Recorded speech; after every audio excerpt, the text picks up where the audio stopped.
ilé àkọ́kù ni Ismail tàn ọmọ iléèwé kan lọ tó sì fipá bá a lò pọ̀ nílọrin.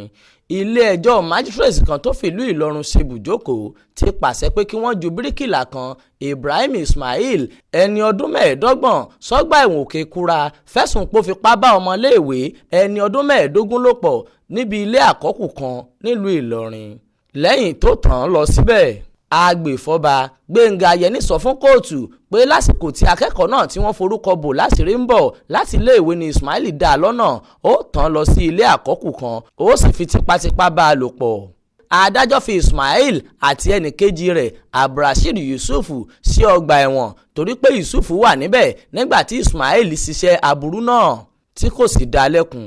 adájọ́ Muhammad Dasuki pàṣẹ pé kí wọ́n gbé àwọn afurasí méjèèjì lọ sí ọgbà ẹ̀wọ̀n Òkè-Kúra.